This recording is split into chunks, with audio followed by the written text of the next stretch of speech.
नमस्कार। FPA bulletin में आपका हार्दिक स्वागत है। मैं हूं आपके प्रगति पथकर सदाबहार साथी मनोज मिश्रा। यदि आप एफपीओ या एलएलपी या कोई इंटरप्राइज अथवा कंपनी के संचालक हैं, या आप महिला हैं, अथवा आप एससी या एसटी वर्ग से हैं और कोई नया लाभकारी उद्यम स्थापित करना चाहते हैं, या कोई नया कारोबार आरंभ करना चाहते हैं जिसके लिए 1 करोड़ रुपए तक की पूंजी की जरूरत है, तो समझिए आपकी तलाश अब पूरी हो गई। आज का वीडियो आप ही के लिए तैयार किया गया है।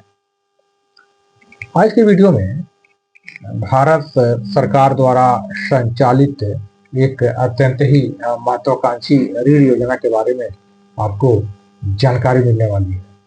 तो योजना के नाम, उसके स्वरूप, उद्देश्य, पात्रता, अपेक्षित डॉक्यूमेंट्स, आवेदन की प्रक्रिया व मिलने वाली ऋण राशि आदि के बारे में विस्तार से जानकारी के लिए पूरा वीडियो ध्यानपूर्वक अवश्य देखिए। वर्तमान समय में भारत सरकार देश के तीव्र गति से समावेशी उत्थान के मद्देनजर बड़े पैमाने पर आर्थिक सशक्तिकरण, रोजगार सृजन और उद्यमशीलता को बढ़ावा दे रही है, और इसके लिए कई प्रकार की महत्वाकांक्षी योजनाएं संचालित कर रही है। उन्हीं महत्वाकांक्षी योजनाओं में से एक है 5 अप्रैल 2016 को आरंभ की गई स्टैंड अप इंडिया योजना। भारत सरकार के वित्त मंत्रालय के तहत कार्यरत वित्तीय सेवा विभाग द्वारा संचालित यह योजना दरअसल समाज के आर्थिक रूप से कमजोर व वंचित वर्गों को आर्थिक रूप से सशक्त बनाकर उन्हें मुख्य धारा में लाने की एक जोरदार पहल है।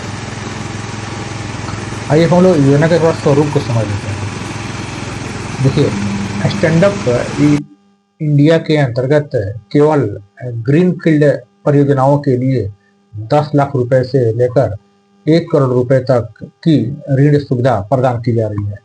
यहाँ आपको क्लियर कर दें कि ग्रीनफील्ड का मतलब यह है कि ऐसा कारोबार या उद्यम जो लाभुक द्वारा पहली बार आरंभ की जा रही है। जहाँ तक उद्यम या कारोबार के सेक्टर की बात है, तो आपको बता दें कि आप विनिर्माण क्षेत्र यानी मैन्युफैक्चरिंग, या सेवा क्षेत्र, या व्यापार क्षेत्र और कृषि से संबंधित गतिविधियों में नई इकाई स्थापित करने के लिए स्टैंड अप इंडिया के अंतर्गत ऋण प्राप्त कर सकते हैं। दरअसल यह एक कंपोजिट ऋण है जिसमें टर्म लोन और कार्यशील पूंजी दोनों शामिल हो सकते हैं। इसके लाभुकों को क्रेडिट गारंटी स्कीम का भी लाभ मिलता है। चलिए अब स्टैंड अप इंडिया के अंतर्गत ऋण सुविधा की बात कर लेते हैं। देखिए, जहाँ तक ऋण सुविधा की बात है, तो आपको बता दें, पहले भी बताएं कि आवेदकों की आवश्यकता के अनुरूप 10 लाख रुपए से 1 करोड़ रुपए तक की ऋण प्रदान की जाती है।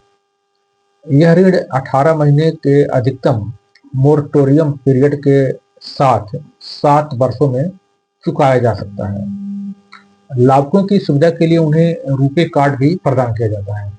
इस योजना की सबसे बड़ी खासियत यह है कि भारतीय लघु उद्योग विकास बैंक अर्थात सीडीबी वेब पोर्टल प्रशिक्षण, कौशल विकास, अपेक्षित सलाह, प्रोजेक्ट रिपोर्ट की तैयारी, आवेदन भरने, वर्कशीट, उपयोगिता सहायता सेवाओं, अनुदान सहायता व योजनाओं में कार्यरत एजेंसियों के नेटवर्क से संबद्धता आदि में आवेदकों एवं लाभुकों को अपेक्षित मदद व मार्गदर्शन प्रदान करता है।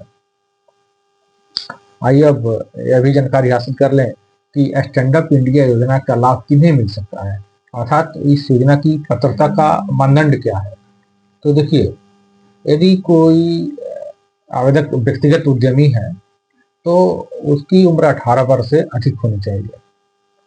आवेदक कोई महिला अथवा एससी या एसटी वर्ग का होना चाहिए।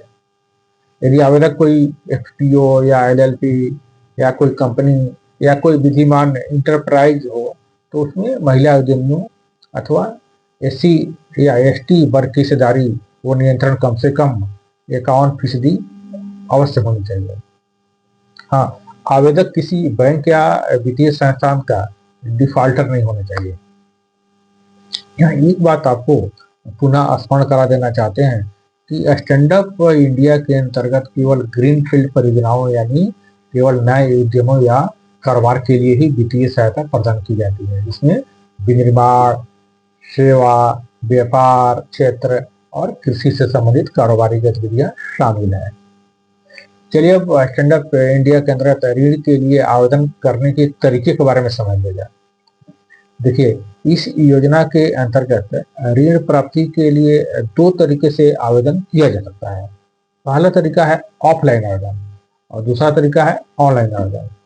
यदि आप ऑफलाइन आवेदन करना चाहते हैं तो आप सीधे अपने नज़दीकी किसी राष्ट्रीयकृत बैंक की शाखा में अपेक्षित डॉक्यूमेंट्स और जानकारी के साथ आवेदन कर सकते हैं।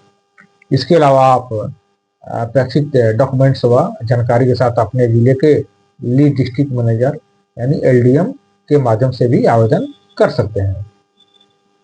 यदि आप ऑनलाइन आवेदन करना चाहते हैं तो आप भारतीय लघु उद्योग विकास बैंक अर्थात सिडबी के आधिकारिक पोर्टल पर अपेक्षित डॉक्यूमेंट्स और जानकारी के साथ ऑनलाइन आवेदन कर सकते हैं। सिडबी के पोर्टल का लिंक है www.standupmitra.in। इस पोर्टल पर आपको प्रशिक्षण, मेंटरशिप व ऋण की तैयारी संबंधी मदद व मार्गदर्शन भी मिलती है। सफलतापूर्वक आवेदन के उपरांत बैंक आपके आवेदन पत्र, व्यवसायिक योजना व अपेक्षित दस्तावेज आदि की जांच के उपरांत ऋण स्वीकृत करता है। अब आपको जरूर जानना चाहिए कि आवेदन करते समय कौन कौन से डॉक्यूमेंट्स की जरूरत पड़ती है। तो देखिए, यदि आवेदक व्यक्तिगत उद्यमी है तो उनके लिए देखिए ये जो बताने जा रहे हैं आप नोट भी कर लेंगे। ये डॉक्यूमेंट चाहिए। पहला क्या है कि कोई पहचान प्रमाण पत्र चाहिए आपके पास, जैसे आधार कार्ड, पैन कार्ड या वोटर कार्ड या पासपोर्ट आदि कुछ भी हो सकता है इसमें से। दूसरा, आपके पास निवास प्रमाण पत्र होना चाहिए या निवास प्रमाण से संबंधित कोई प्रमाण होना चाहिए, जैसे बिजली बिल, टेलीफोन बिल या फिर संपत्ति का रसीद आदि। तीसरा है जाति प्रमाण पत्र, जिससे यदि अगर आवेदक अनुसूचित जाति या अनुसूचित जनजाति वर्ग से हैं तो किसी सक्षम पदाधिकारी द्वारा जारी जाति प्रमाण पत्र आपके पास अवश्य होना चाहिए। आवेदन के समय उसको आप उसे अवश्य समन करें। और चौथा जो चीज है जो आपको लगाने हैं आवेदन के साथ, वो है प्रोजेक्ट रिपोर्ट यानी विस्तृत परियोजना रिपोर्ट, जिसमें परियोजना की लागत, तकनीकी व्यवहार्यता और वित्तीय अनुमान शामिल होते हैं इसमें। इसके अलावा भी अन्य डॉक्यूमेंट्स भी है, जैसे पिछले 12 माह का बैंक स्टेटमेंट, फोटोग्राफ, हस्ताक्षर सत्यापन सहित बैंक और वित्तीय संस्थान द्वारा जारी कोई प्रपत्र है उसका भी निस्तारण कर लेने हैं साथ में। और यदि आवेदक कोई एफपीओ या एलएलपी या कंपनी अथवा अन्य विधिमान्य इंटरप्राइज है तो इसके लिए जो बताने जा रहे हैं उसे नोट कर लें। ये डॉक्यूमेंट्स चाहिए। पहला कि व्यवसायिक दस्तावेज आपके पास होना चाहिए, जैसे पंजीकरण प्रमाण पत्र, एमएसएमई या उद्यम पंजीकरण, व्यवसाय का पंजीकरण, memorandum of association, article of association, partnership deed आदि ये होना चाहिए। दूसरा जो प्रकार का जो दस्तावेज आपके पास होना चाहिए डॉक्यूमेंट्स वो है कि वित्तीय दस्तावेज, जैसे पिछले 3 वर्षों का बैलेंस शीट, आयकर रिटर्न, ऋण आवेदन पत्र आदि सब होना चाहिए आपके पास। और तीसरा जो डॉक्यूमेंट्स आपको चाहिए आवेदन के साथ में वो है प्रोजेक्ट रिपोर्ट, यानी पहले ही बता चुके हैं व्यक्तिगत वाले में, जैसे विस्तृत परियोजना रिपोर्ट जिसमें परियोजना की लागत, तकनीकी व्यवहार्यता और वित्तीय अनुमान इसमें शामिल रहता है, यानी प्रोजेक्ट रिपोर्ट डीपीआर आपको चाहिए। और एक और चीज जो महत्वपूर्ण चौथा वो है शेयरधारता प्रमाण पत्र। पहले ही बता चुके हैं कि आपको यदि कोई एफपीओ या कंपनी या इंटरप्राइज या एलएलपी कोई आवेदन करता है तो इसमें ध्यान रखना है कि इसमें एससी, एसटी या महिलाओं की कम से कम 51% हिस्सेदारी का आपके पास प्रमाण शामिल होना चाहिए, आपके पास होना चाहिए, तभी इस योजना का लाभ आपको मिल सकता है, यानी उस इंटरप्राइज या कंपनी या एफपीओ को मिल सकता है। इसके अलावा अन्य डॉक्यूमेंट्स भी है, जैसे पिछले 12 माह का बैंक स्टेटमेंट हो या फोटोग्राफ है जो अधिकृत व्यक्ति है, हस्ताक्षर का सत्यापन सहित अन्य वित्तीय संस्थान या बैंक द्वारा जो भी प्रपत्र दिए जाते हैं उसका निस्तारण आपको करना है। तो उम्मीद है आपको स्टैंड अप इंडिया के बारे में अपेक्षित जानकारी मिल गई होगी। तो आप अपना कारोबार कब आरंभ कर रहे हैं कमेंट करके हमें जरूर बताएं। और हाँ, आप किस तरह के कारोबारी वीडियो देखने के इच्छुक हैं हमें जरूर अवगत कराएं ताकि अगला वीडियो आपकी रुचि व कारोबारी आवश्यकता के अनुरूप ही तैयार किया जा सके। आशा है आपने चैनल को तो सब्सक्राइब कर ही दिया होगा। तो अब दीजिए मुझे भी विदा लेने की इजाजत। जल्द ही मिलते हैं एक नई लाभकारी कारोबारी जानकारी के साथ। नमस्ते।